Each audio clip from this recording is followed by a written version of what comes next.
estar aqui, né, com vocês, voltar aqui mais uma vez. A gente, há 2 meses atrás, mais ou menos, a Rosana trouxe uma palestra sobre família, né, e aí eu estava aqui assistindo e falei, nossa, mas vou falar de família daqui 2 meses.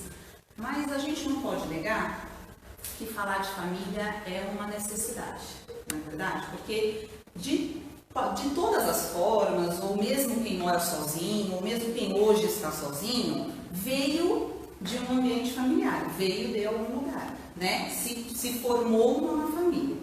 E a gente não consegue negar que viver em família tem o seu lado muito difícil, muito conflituoso, muito desafiador, não é verdade? É uma dificuldade mesmo que a gente tem, é uma dor mesmo muitas vezes. Às vezes a dor é física, né? Não é só emocional, mas também é uma delícia. Mas também tem seus prazeres, mas também tem os seus benefícios. E é isso que a gente queria conversar um pouquinho hoje, tá? Eu vou trazer para vocês alguns conceitos nesse sentido. A família margarina, né? Que a gente costuma brincar, né? Aquela família do comercial da margarina, né? Toda certinha, toda bonitinha, toda feliz. Nós temos esses momentos de família margarina muitas vezes, né? Mas nós sabemos que não é só isso, né? Então, assim, por muito tempo, a gente, historicamente mesmo, entendia a família como uma vontade divina, uma lei natural e vontade divina que ela se constituísse. E, dessa maneira, ela tinha um modelo ideal, que ainda hoje, lá no nosso inconsciente, de muitas configurações ainda, ou de muitas pessoas mais conservadoras, ela ainda se mantém nesse modelo ideal, que é o modelo patriarcal, pai, mãe e filhos, né? Então, é como se fosse uma família de vontade divina e de uma lei natural. Ela é naturalmente assim que acontece. Quando a gente entende uma família desse jeito, e aí quem está dizendo não sou eu, é a professora Belinda Mandelbaum, se eu não me engano, que é uma livre docente da USP, que estuda a família, né, na sua evolução, e ela fala sobre isso, né, que tem essa evolução histórica, que diz que esta família, do jeito que a gente concebia até o século XIX, ela não era passível de que os homens a mudassem. Então a gente, como era uma vontade divina e a gente tinha que se submeter a essa vontade, ela era necessária que fosse desse jeito. E todas as outras configurações, ou todas as outras pessoas que não se encaixassem nesse modelo de família, era marginalizado, era uma aberração, estava fora dessa configuração ideal e necessária. Só que estudos de diversas partes, de diversas ciências, da antropologia, da psicologia, da história no geral, já identificaram que a família não é uma instituição natural, ela é uma instituição social. Ela é uma família que é construída socialmente e que se altera no tempo e no espaço. Tem alguém aqui que é do Nordeste? Ou que tem família nordestina? Ninguém? A Cris. Também? Vamos ver uma. A família, em regiões diferentes, tem costumes diferentes. Né? A gente tem no interior mesmo, né? Pessoas que são do interior. Tem outra maneira de se lidar com a família do que o Sudeste, que é o que a gente conhece. Ou a região central, ou a região do Sul, ou a região rural. Tem diversas maneiras. Nós estamos falando só do Brasil, né? Nós sabemos que as famílias em outros países se configuram de maneira diferente também. Então, a família é uma instituição social. Ela se transforma conforme essas transformações sociais da época e também nos locais do espaço. Então, não quer dizer que ela seja algo que não seja uma vontade divina, tudo bem? Mas não é só por isso que ela acontece. E não é só por isso como ela se configura. Isso é tão importante da gente discutir, parece uma coisa meio politizada, né? Porque, inclusive, o atual governo tenta instituir na legislação o Estatuto da Família, em que dentro do Estatuto da Família nós vamos ter uma configuração de família ideal. Isso é tão importante de ser discutido, de ser entendido, porque se a gente entende que há um modelo ideal, e não necessariamente é o nosso, tudo bem? Se eu tenho um modelo que tem direitos, existem outros que não têm, que são excluídos. E nós estamos falando de direitos sociais, nós estamos falando de legalidade.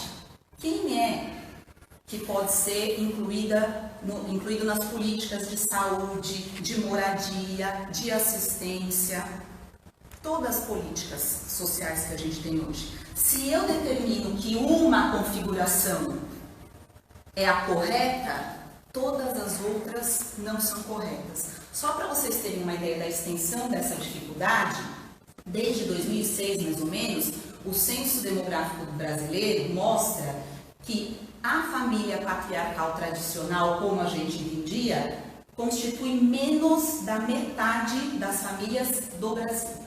Menos da metade. A família patriarcal tradicional. Isso o censo que coloca. Então, nós estamos falando de mais da metade das famílias brasileiras estarem excluídas do modelo tradicional. Então, a gente precisa entender isso para entender como é que está se configurando hoje essa família. Como é que hoje a gente entende e como é que ela acontece. Pode ser que na nossa, em alguma vamos dizer assim, personalidade mais conservadora, algumas configurações familiares incomodem. Mas elas existem, não é verdade? Elas são a realidade. Um papel importante, uma mudança importante que a gente teve na família nesse longo dos tempos, né, nessa caminhada dos tempos, a gente não pode negar, é o papel da mulher na família. É o papel da mulher nessa configuração.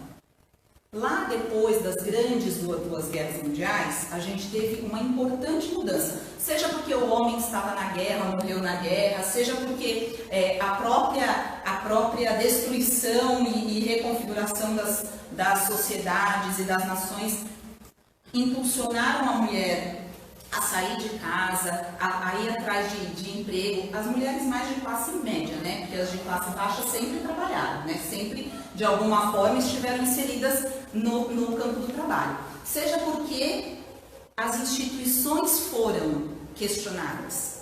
Depois das duas grandes guerras, então, na meados dos anos 40, as instituições foram questionadas. Porque o homem teve a capacidade de utilizar a tecnologia, a medicina, a ciência como um todo, não para o benefício, como todos achavam que as instituições utilizariam. Utilizaram para o malefício, para o extermínio, para a dominação.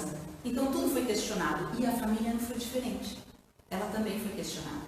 E essa mulher que hoje, sobretudo, se divide, e aí a gente fala, houve uma divisão de tarefas nessa reconfiguração familiar, em algumas famílias sim, mas na maioria delas não houve redivisão, redistribuição, houve acúmulo. Então a mulher, além de contribuir para o orçamento doméstico, também é a responsável quase que majoritariamente pelos cuidados dos filhos, pelos cuidados da casa, pelos cuidados até do companheiro, da companheira.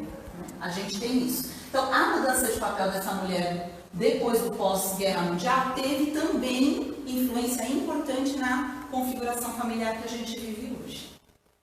Aí a família deixou de ser só aquele laço consanguíneo, só aquela família nuclear, só aquela configuração dita natural e divina. Ela tem muitas outras configurações. Ela passou a ser um conjunto de pessoas que se gostam, que convivem, que estão juntas, geralmente dentro do mesmo lar.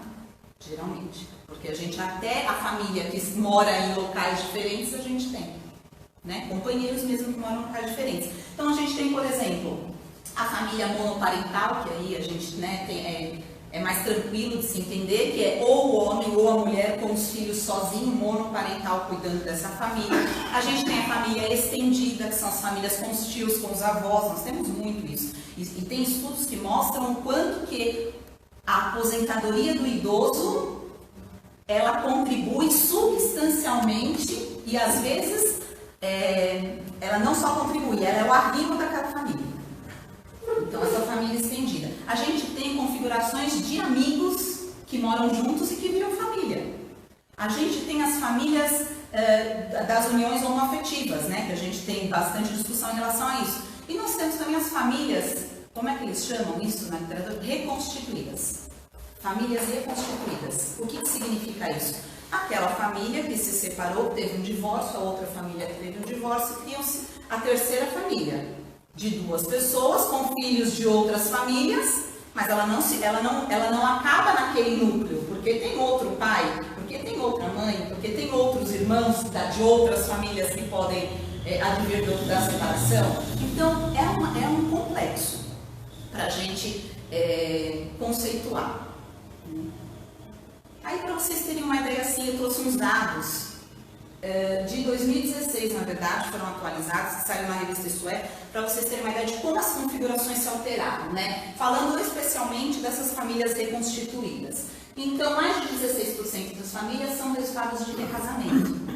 Já teríamos uma dificuldade na questão da família ideal, né? 2,5 milhões de enteados moram com padrastos e madrastas.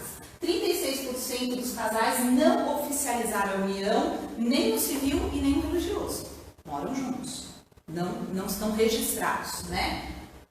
3,1% da população brasileira é divorciada e quase 900 mil lares têm homens vivendo com filhos sem cônjuge. Porque quando a gente fala monoparental, a gente também acredita que é a mulher só. E é, na maioria, mulher, mas olha só, quase 900 mil famílias são chefiadas só por homens.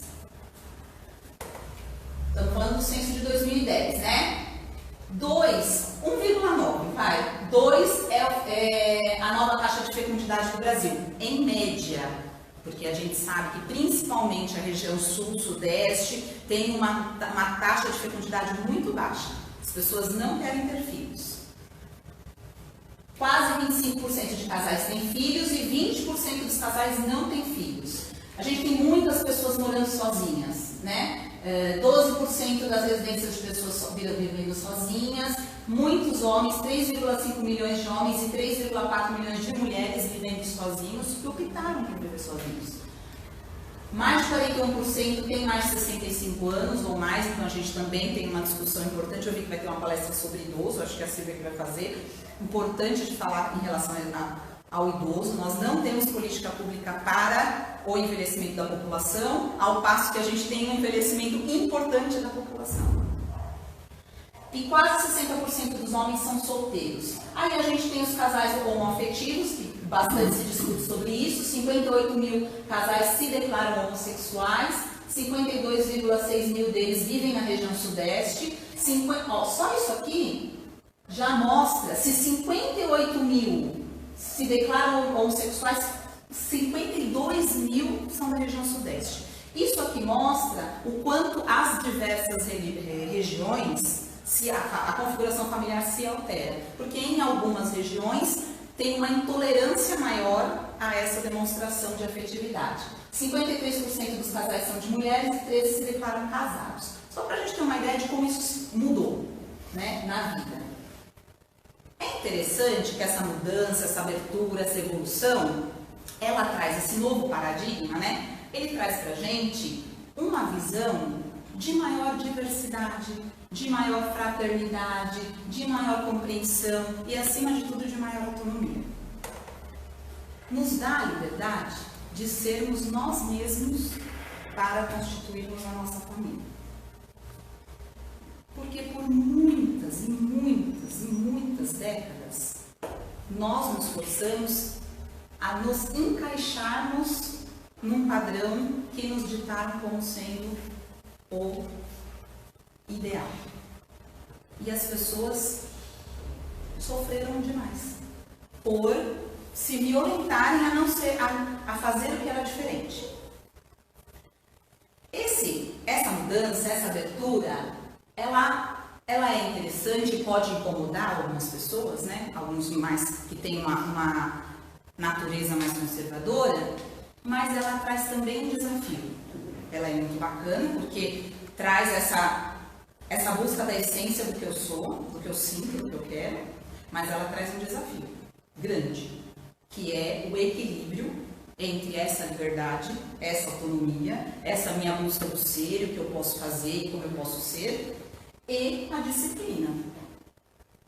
E a melhora através do respeito para com o outro também. Então, nós vivemos desafios. Não importa se a gente vai evoluindo, a gente vive desafio. A doutrina espírita, quando a gente pensa de uma maneira mais conservadora, e talvez alguns de nós tenhamos esse ímpeto, a gente precisa entender que a doutrina espírita não é conservadora. Ela é uma doutrina progressista. Não é? Qual que é um dos jargões, vamos dizer assim, espíritas mais comentados nas palestras? Que nós estamos fadados à perfeição, a evoluirmos. Que a única coisa que pode fazer é de maneira bastante infantil e pouco inteligente atrasar a nossa evolução, através dos nossos equívocos, né? Mas nós somos fadados à evolução. Então isso significa, eu não sou conservador, eu vou melhorar, eu vou evoluir. O que não significa dizer que a doutrina espírita é anarquista. Não é verdade? Que não existe conceitos e direcionamentos para que a gente evolua da maneira correta, com disciplina, com respeito ao próximo, com amor, com solidariedade, com tudo isso. Mas a gente vai evoluir e a família vai evoluir também. Essa é a nosso maior desafio hoje na família, né? A gente entender esse equilíbrio. A Rosana, na palestra de abril, fez uma comparação muito interessante. Ela falou assim, quando a gente está perdido, hoje em dia a gente usa um aplicativo, né? A gente está perdido no trânsito, a gente usa um aplicativo que nos ajuda a entrar de novo na rota, né? Como é que fala mesmo? O aplicativo fala, não é reconfigurando, recalculando a rota. É um pouco isso. E ela falou que o livro dos Espíritos, estou usando aqui o jargão da Roma, estou colocando as referências, tá? Ela diz que o livro dos Espíritos é um Waze espiritual nosso. E é verdade, não é? Quando nós estamos bem perdidos, a gente vai lá no nosso Waze espiritual, que ele nos coloca na rota de novo. Trouxe aqui para vocês a questão 774 do livro dos Espíritos, então vamos ao nosso Waze. Há pessoas que deduzem do abandono das crias pelos animais que os laços de família entre os homens não são mais que o resultado de costumes sociais e não uma lei natural. O que devemos pensar disso? Olha a resposta dos Espíritos. O homem, primeiro, né, que é para já a gente entender, o homem tem outro destino que não dos animais. Entendam isso, por favor. Na linha evolutiva, o animal tem uma finalidade e o hominal tem outra. Não dá para comparar. Ele já coloca assim pra gente, né? Então, por que, querer sempre identificá-los? Por que vocês querem comparar coisas que são incomparáveis? Para ele, para o homem, há outra coisa além das necessidades físicas. É para além das necessidades físicas que a gente forma uma família. Tudo bem? Porque se fosse para a gente, por exemplo, ter relacionamentos amorosos, a gente não precisa formar família para isso. Há a necessidade do progresso, não da estagnação. Os liames sociais são necessários ao progresso. E os laços de família resumem os liames sociais. Eis porque eles constituem uma lei natural.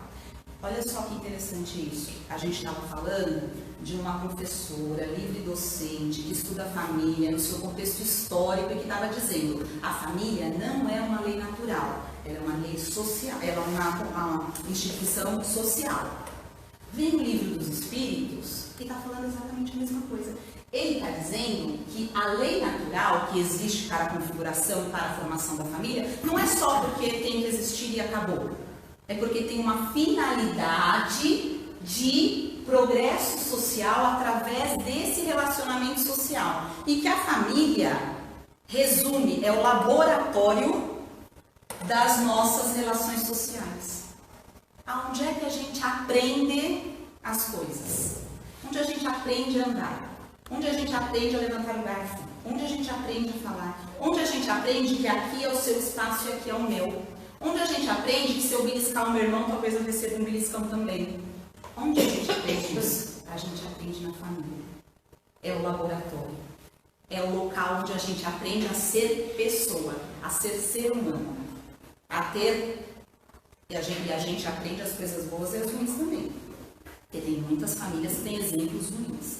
Então, nós, como formadores de família, precisamos tomar cuidado para não sermos um exemplo ruim, né? Diz isso no Livro dos Espíritos. Deus quis que os homens assim aprendessem a amar-se como irmãos. Se a gente não tem essa instituição familiar, e aí a próxima pergunta, que eu nem coloquei aqui, mas a próxima pergunta seria isso, o Livro dos Espíritos, o Kardec continua perguntando assim, ok, eu estou entendendo isso aqui, mas qual seria a consequência para a humanidade do afrouxamento dos laços familiares? E os Espíritos são categóricos e colocam uma resposta bem simples. É assim, o agravamento do egoísmo. Se eu não tenho esse laboratório e aprendo que viver em comunidade é o que eu vivo dentro da minha casa, e que eu tenho que entender o que é frustração, eu tenho que entender o que é o meu espaço do outro, eu tenho que entender respeito, eu entendo que amor. Amor, gente, é uma coisa que está dentro de nós, enquanto essência, mas ela se aprende a amar. A gente aprende a amar, né? Através do exercício. E a família traz isso pra gente. Menina, pode voltar para aquele slide? Eu fiquei com dúvida. Qual? Porque você falou, né, que a doutora, onde você se embasou tudo, dizia que a família é uma lei social. E não é uma instituição social. E não uma lei natural. Uma instituição natural, como diz que é só uma vontade divina, então todos nós temos que formar uma família daquele jeito. Há pessoas que não formam e que vivem sozinhas, é uma questão social, é uma instituição social. Aqui, quando está falando dos laços de família, a pergunta é, né, se são resultado dos costumes sociais e não uma lei natural. E daí, a resposta é que é uma lei natural dos laços de família. Não está dizendo que precisa ser aquela família que nós conhecemos em pai e mãe filho. Tradicional, mas os laços de família entre os homens é uma necessidade e é uma lei natural. Por que constitui uma lei natural? Esse porquê é os liames sociais, né, as relações sociais são necessárias para o nosso progresso enquanto pessoa, tudo bem? Os laços de família, ou seja, a constituição da família, ela resume esses liames sociais. Os laços de família são o resumo do que a gente vive em outras instituições, é o laboratório. É por isso que é uma lei natural, porque é a lei do progresso através dessa construção social. Que seus pais, por exemplo, Silvia, a família que seu pai e sua mãe construiu, você acredita que vai ser no mesmo modelo que a família que a Bruna possa construir daqui a pouco? Não estou dizendo modelo homem e mulheres, eu estou dizendo de configuração de relações, de como as relações vão acontecer. Sabe assim, as relações até de autoridade, ou de diálogo, ou de abertura, ou de diversidade, ou de compreensão. Você acredita que será a mesma coisa? Não, porque nós, espíritos, evoluímos e mudamos e nos transformamos, então... E a época, a histórica é outra também. Os costumes sociais são outros também. Então, isso influencia na nossa Constituição. É disso que ela está colocando como história. Que a gente não tem como dissociar aonde a gente está, no local onde a gente está, inclusive na sociedade em que nós nos inserimos, desse processo histórico. Ele não é dissociado, ele é junto. É por isso que o Livro dos Espíritos não contradiz isso. Ele diz que é assim mesmo, que é através das relações sociais. E o que a gente tinha, que nós estamos falando de quantos anos? 60 anos de diferença? 60 anos, não falando 2 séculos. Né? Nós estamos falando de 60 anos só de diferença. E eu acredito que a família que o Joaquim e a Catarina devem formar no futuro vão ser diferentes da família que meu pai e minha mãe formaram. A minha família é diferente da família que meu pai e minha mãe formaram. na qual eu cresci. Vou falar disso daqui a pouco, inclusive. Tudo bem? Só que viver em família não é facinho, né? Não tem receita de bolo, né? Não é um trilho retinho que a gente vai, segue, engata a quarta e vai. Não dá. Porque cada família é uma, cada pessoa é uma, cada pessoa tem uma potencialidade, uma dificuldade. E aí é que mora todo o nosso desafio. Por quê? Segundo os estudiosos das ciências sociais e humanas, e aí nada a ver com o espiritismo, mas também segundo o espiritismo, viver em família é necessário para o nosso progresso. Nós vamos ter que caminhar junto disso. Só que isso significa, sim, viver o amor, a união, a parceria, a cumplicidade, mas também significa muitas vezes, viver a dificuldade, a opressão, a violência, a ingratidão, o vício. Significa viver tudo isso junto. É tudo muito contraditório, porque, olha só, nem estava planejado, mas me veio aqui agora. Semana passada a Catarina fez uma malcriação e eu dei uma bronca nela.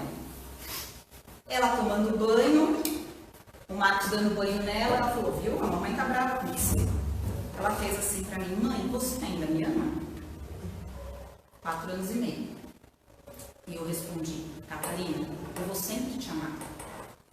Isso não significa que eu não estou brava com você por conta dessa situação que você fez. Mas eu vou sempre te amar. É disso aqui, ó, que nós estamos falando. Quantas famílias nós temos com violência? As nossas. Não estou falando de famílias lá, estou falando das nossas. Com violência, com ingratidão, com vício, com desrespeito, com opressão. Mas também temos na mesma família, tudo bem? Junto. A mesma pessoa que pode ser uma pessoa opressiva, violenta, desrespeitosa, também pode nos oferecer amor e carinho. Porque ela não é só sombra, não é verdade? Uma proposta de harmonia para tudo isso, porque como a gente vence essa incompatibilidade? É a nossa capacidade de vencer, de transpor, de superar a nossa visão de bem e mal absoluto. Então, ou a pessoa é todo mal, ou a pessoa é toda boa. Não existe isso aqui. Não dá. Nem o mundo é todo mal, nem o mundo é todo bom. Nem uma questão, uma ideologia política é toda mal, ou outra é toda boa. Não existe. O maniqueísmo não existe, gente. Mas nós temos a tendência a nos comportar assim. Uma vida toda bonita e uma vida toda ruim. A gente precisa transpor isso, a gente precisa vencer isso. A gente precisa entender que todas as famílias, que todos nós, que todos os seres humanos vivem de dificuldades, mas também têm suas potencialidades. Nos distanciar dessa fantasia que a gente cria em relação ao outro é que é o nosso desafio. O que a gente costuma fazer? Eu me relaciono com uma pessoa, daí estamos falando da família em específico, e eu idealizo como aquela pessoa deve ser. Meu marido, minha mulher, minha mãe, meu pai, meu filho, minha filha, meu avô. A gente idealiza até o cachorro, a gente idealiza, né? Que a gente quer que ele seja desse jeito. A gente idealiza. E a gente condiciona o nosso afeto, o nosso amor a essa idealização. Então, enquanto a outra pessoa não for o que eu quero que ela seja, o que eu criei para ela ser, eu não consigo amar isso. Só que, sinto dizer, que a outra pessoa também funciona assim. Ela também te idealiza. Ela também cria uma listinha do que você precisa ser. Que não raras vezes não corresponde com o que você é. Não é verdade? E aí a gente cria um distanciamento gigantesco de só vou te amar quando você for isso, e a pessoa não necessariamente é, e só vou ser amada enquanto eu for aquilo que ela quer, o que necessariamente eu não sou. E eu desperdiço uma possibilidade de relacionamento, de amor, de fraternidade, de compreensão, através do que a pessoa de verdade tem para me oferecer. essa premissa de troca é que faz com que nós tenhamos dificuldades. Como é que a gente faz para vencer o impasse? E aí eu trago até um pouco de Rossandro, né, que a gente assiste e vê bastante palestras dele, trago um pouco em relação a isso. O Rossandro diz assim, né, não só ele, como outros palestrantes também, perdoar é inteligente para nós, não é nem para o outro, é para nós, porque é libertador. Quando eu não mais me prendo àquele momento de equívoco da outra pessoa, não é a outra pessoa, tudo bem? Porque ela tem muitas qualidades, ela me fez feliz em muitos momentos, mas eu me prendo àquele momento da mágoa, da dificuldade e do equívoco e não consigo perdoar. Como se todas as outras coisas que ela me fizesse de bom fossem anuladas. E não funciona assim. Vocês gostariam que todas as coisas que vocês já se esforçaram para fazer de bom para uma pessoa na sua família ou para o seu núcleo familiar fosse completamente ignorado, apagado e anulado por um erro que você tenha cometido? Parece uma ideia assim devastadora, né? Mas eu vou fazer 12 anos de casada, 12 anos me dedicando, me comportando e também dando uma erradinha básica, né? E agora nisso aqui que eu escorreguei, que eu dei uma mancada mesmo, que eu não fui bacana, acabou tudo de bacana que a gente já viveu. Entender essa diversidade das pessoas, a natureza do seu espírito, identificar a pessoa como espírito em evolução, que nós também somos, com dificuldades e potencialidades, nos facilita um ato que é libertador, o perdão. Jesus, que é o nosso modelo, que é o nosso ex maior, não é verdade? Ele não se concentrava no equívoco da pessoa. E a gente tem várias máximas e várias passagens em relação a isso. O que precisa de melhora não é o pecador, é o pecado. O que precisa de redenção, de melhora, de correção.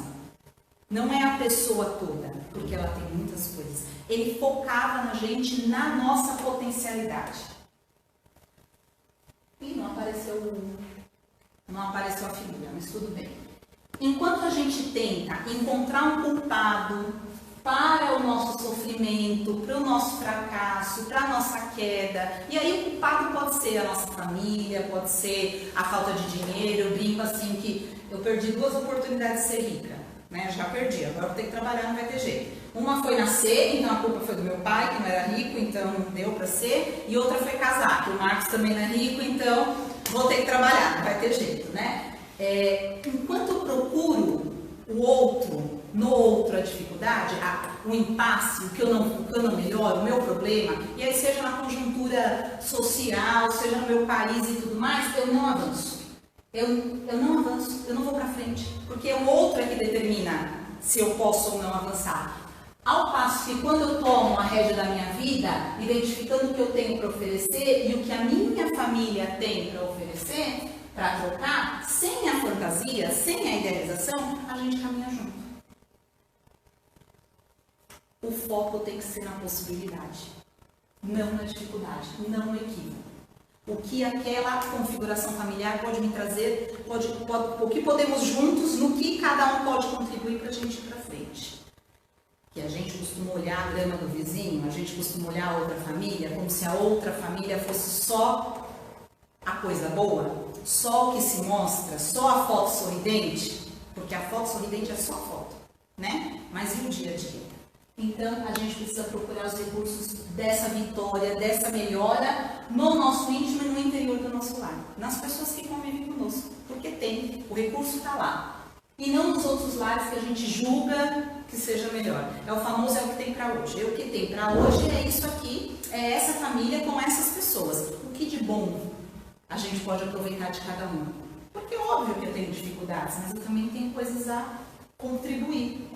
E aí, quando eu faço isso, quando eu tomo a responsabilidade para mim, eu crio uma estratégia proativa. Eu não fico reagindo ao que acontece. Eu faço uma proatividade, eu vou para frente. Os problemas se mantêm, óbvio, não é porque eu resolvi que agora vamos ver de outro jeito, que plim, a fada madrinha fez a minha família ficar sem nenhum problema. Não, eles se mantêm. As dificuldades não desaparecem, mas eu começo a alterar a estrutura do funcionamento disso através da minha vontade. 2 semanas aqui a gente escutando sobre funcionamento. Por mais que a gente tenha problemas na família, por mais que os problemas estejam dentro da família muitas vezes, ela ainda se configura no nosso refúgio. Ela ainda é para onde a gente pode se voltar nos momentos de maior angústia. Porque pode ser um membro, ou 2 ou 3, que tragam a nossa dificuldade, o nosso sofrimento. Mas o conjunto nos acolhe, o conjunto nos dá segurança, porque nós somos fruto dessa relação. Nós crescemos através dessa relação. Estou preocupada com o horário? Para a gente entender esse monte de configuração, essas várias denominações que são importantes para a gente entender questões de construção familiar. Mas eu queria resgatar o conceito que o Cristo trouxe, que é o da família universal, que somos todos irmãos, que devemos todos nos amar como irmãos, porque nós somos todos do mesmo, advindos, criados pelo mesmo Pai. Estamos em situações diferentes da evolução, do entendimento, da compreensão, mas somos todos irmãos. Da mesma forma em que eu quero que as pessoas compreendam a minha dificuldade e aonde eu estou nesse momento, porque não é porque a gente está discutindo aqui essas questões que nós estamos acima de outras pessoas que não estão, por exemplo, discutindo ou estudando sobre isso, nós precisamos entender que somos todos irmãos e a família universal é muito maior do que nós. E unicamente do que a nossa família. A gente faz, é aí que vem a questão do resumo dos liames sociais. A gente faz o teste, a gente faz o nosso laboratório na família para que quando a gente vá para o convívio nas outras instituições sociais, nós possamos ter benefícios em relação a isso. A gente costuma dizer, né, mãe e pai, a gente cria o filho para o mundo. O que significa isso? Eu experimento as dificuldades e as facilidades que as relações sociais trazem para que ele possa se beneficiar com essas relações sociais do lado de fora, vamos dizer assim, né? E aí, vou trazer a minha família. Então, assim, cada família tem uma configuração. Estou trazendo a minha aqui para vocês verem, né? Faz 21 anos que eu e o Marcos estamos compartilhando num relacionamento. E há 12 a gente compartilha de um casamento. Então, nós somos resultados de tudo que a minha família me legou de dificuldades e de possibilidades. E de tudo que a família do Marcos legou a ele de possibilidades e também de dificuldades. E a gente topou. A gente se encontrou. E nós nos acordamos que vamos tentar juntos. Vamos compartilhar dessas dificuldades, das nossas possibilidades? Vamos somar isso e vamos formar uma família? E aí veio Catarina e Joaquim. E Vênus, né, que é a minha primogênita. Veio Vênus, Catarina e Joaquim. E nós estamos, através dos erros e dos acertos, tentando transformar esse ambiente num ambiente de segurança emocional. Num ambiente de amor, de acolhimento, de experiência. Também de frustrações, né? Também de limites, também de responsabilidades, para que Catarina e Joaquim tenham estrutura suficiente para os desafios sociais nas suas relações fora da casa, para que eles tenham estrutura suficiente para formar a sua família daqui, sei lá, 2 anos. Nós estamos tentando a nossa parte. A gente aprende bastante aqui, né, na doutrina como um todo, a gente aprende bastante sobre o nosso poder individual. E, particularmente, particularmente nas 2 últimas semanas, nós aproveitamos, né, as palestras, estudamos e discutimos bastante do nosso poder de sintonia com as vibrações, com os fluidos, com a energia, com os espíritos. Então, nós temos o poder de decidir para onde a gente quer sintonizar. Então, para a minha vida e para a minha convivência familiar, eu escolho Jesus.